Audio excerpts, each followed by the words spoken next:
नमस्कार, मी अमिता चितळे. आज आपण एक खूप हॉट टॉपिकवरती बोलणार आहोत, विच इज पेरेंटिंग. आता मी काही त्याच्यामध्ये एक्सपर्ट नाही आहे की मी लोकांना ॲडवाईस देईन, पण मी माझे एक्सपिरियन्सेस आणि मी ज्या ज्या पेरेंट्सच्या अक्रॉस आलेली आहे त्यांचे एक्सपिरियन्सेस, त्याच्यातनं आम्ही काय शिकलो आहे याच्यावरती एक थोड्या गोष्टी शेअर करू इच्छिते. तर आता पेरेंटिंग आजच्या काळामध्ये is a very stressful thing, is something we have to accept. कारण की आज आई वडील दोघंही नोकरी करतात, फॅमिलीज न्यूक्लिअर असतात, घरामध्ये मदत बाकीच्या फॅमिली मेंबर्सची मिळत नाही, कारण बरेचदा आई वडील हे रिलोकेट झालेले असतात, जिओग्राफिकल लोकेशन्स वेगवेगळ्या असतात आजी आजोबांच्या. सो जी पूर्वीच्या काळी आपल्याला एक असं म्हणतात ना, it takes a village to raise a child, so ते व्हिलेज आपल्या आजूबाजूला इतक्या इझिली अवेलेबल नसतं. सो आजकालच्या पेरेंट्सना ते व्हिलेज क्रिएट करायला लागतं, त्यांच्या नेबर्स थ्रू, त्यांच्या फ्रेंड्स थ्रू, किंवा आपण ज्याला म्हणतो नॅनी सर्व्हिसेस, जे आपण मदत घेतो लहान मुलाला वाढवण्याची. सो अकॉर्डिंग टू मी, माझी अशी पर्सनल एक्सपिरियन्स असा आहे की जितकी आपण ॲज अ पेरेंट मदत घेतली बाहेरच्यांची, तेवढं आपलं काम हे सोपं होतं. मदत मागायला जो आपल्याला हेजिटन्स असतो की अरे आपल्याला मदत मागायला लागते म्हणजे मे बी आपल्यात ॲज अ पेरेंट काही कमी आहे का, तर असं काही नाही आहे. प्रत्येक पेरेंटला मदत लागते. प्रत्येक चाइल्डच्या डेव्हलपमेंटला त्याच्या आजूबाजूला पेरेंट सोडल्यावर अख्ख्या कम्युनिटीची मदत होते आणि प्रत्येकजण त्या चाइल्डच्या डेव्हलपमेंटमध्ये काही ना काहीतरी पॉझिटिव्ह गोष्ट आणत असतं.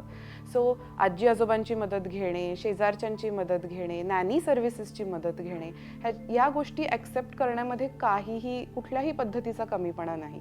आणि पेरेंट्सना सर्वात पहिले स्पेशली आजकालच्या जमान्यामध्ये, कारण स्ट्रेस हा इतक्या जास्ती प्रमाणात असतो की नवीन पेरेंट झाल्यावरती तुमच्या सिस्टीमला एक छोटासा शॉक बसतो की जे तुमचं रुटीन असतं की मी रोज सकाळी 6 वाजता उठते, मी पळायला जाते किंवा मी जिम करायला जाते, त्याच्यानंतर मी आवरते आणि मग मी 8:30ला ऑफिसला निघते, माझा डबा वगैरे सगळं तयार असतं आणि मी 7 वाजता घरी परत येते, त्याच्यानंतर मी रिलॅक्स करते, टी व्ही बघते आणि मी 9-9:30ला झोपते.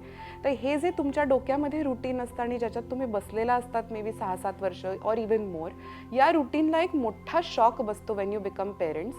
बिकॉज तुम्हाला तुमच्या गरजा सगळ्या बाजूला ठेवून एका नवीन जीवाची गरज तुमच्यापेक्षा मोठी ठेवायची असते आणि तो जो नवीन जीव असतो तो अजिबात कुठलंही रुटीन फॉलो करत नाही, ॲटलिस्ट इनिशियली.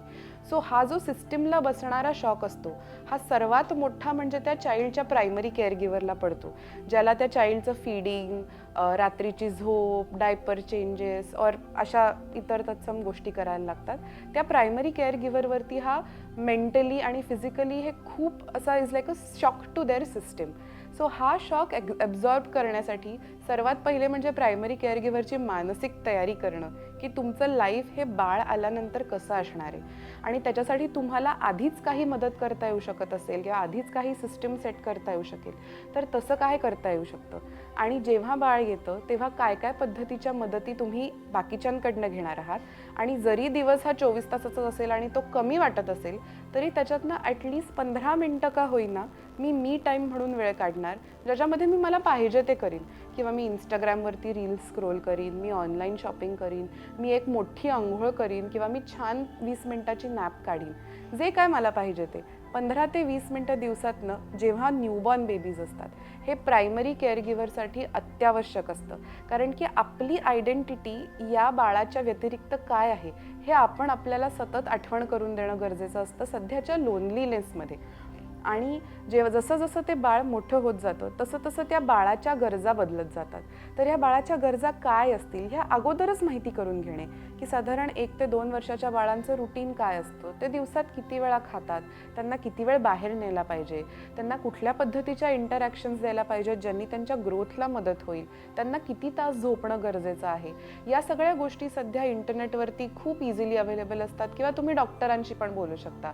सो अशा पद्धतीची तयारी करणं आणि आपल्या आजूबाजूला कम्युनिटी डेव्हलप करणं, की आजूबाजूला लहान मुलं आहेत त्यांच्या पेरेंट्सशी मैत्री करून प्ले डेट सेटअप करणं, किंवा आपल्या मुलाला इंटरेस्टप्रमाणे काय काय क्लासेस आपण एक्स्ट्रा जॉईन करू शकतो, म्हणजे स्पोर्ट्सचे क्लासेस असतील, ग्राउंडची ॲक्टिव्हिटी असेल, स्विमिंग असेल, सेन्सरी नीड्स शाळेव्यतिरिक्त, ज्याच्यामध्ये त्यांची कम्युनिटी अजून बिल्ड होईल, आपली कम्युनिटी बिल्ड होईल, अशा with parents who are living similar lives as us.